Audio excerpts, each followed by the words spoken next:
ప్రజావేదికను కూల్చివేయడము, దాని తర్వాత అక్రమ అరెస్టులని చెప్పేసి 53 రోజులు చంద్రబాబు నాయుడు గారిని జైల్లో ఉంచినట్లయితేనేమి, మరి అదేవిధంగా రాజకీయాలు అతీతంగా మామూలుగా రాయలసీమ సైడ్ ఆడవారి జోలికి వెళ్ళరండి.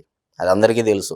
రాజకీయం ఏదున్నైనా పోట్లాడతారు తప్ప ఏ రోజు ఆడవారి జోలికి వెళ్ళేవారు కాదు రాయలసీమ వారు. మరి అటువంటిది కనీ విని ఎరుగని రీతిలో గత 5 ఏళ్లలో బోనమ్మ గారిని ఏ విధంగా అసెంబ్లీ సాక్షిగా అవమానించారు రాజకీయాల అతీతంగా. మరి ఇది కక్షపూరితం అంటే ఒక కుటుంబాన్ని ధైర్యంగా ఎదుర్కొనలేక, ఒక కుటుంబాన్ని రాజకీయంగా ఆ కుటుంబంతో పోట్లాడలేక, ఆ పార్టీతో పోట్లాడలేక, ఆడవారిని అవమానించి రాజకీయంగా ఏదో ఆనందము, మానసిక ఆనందము పొందడం కోసము, అంటే సునకానందం అంటారు మన భాషలో చెప్పాలి అంటే, ఆ సునకానందం కోసము ఏదో గత 5 ఏళ్లలో ప్రజలందరూ చూస్తూ ఉన్నారు, వీళ్ళు ఎలా ఆనందిస్తున్నారు ఏందనేది చూశారు. కర్మ ఈజ్ హిట్ బ్యాక్ చేసింది. ఇప్పుడు వల్లభనేని వంశీ గారు ఏం చేశారు గతంలో?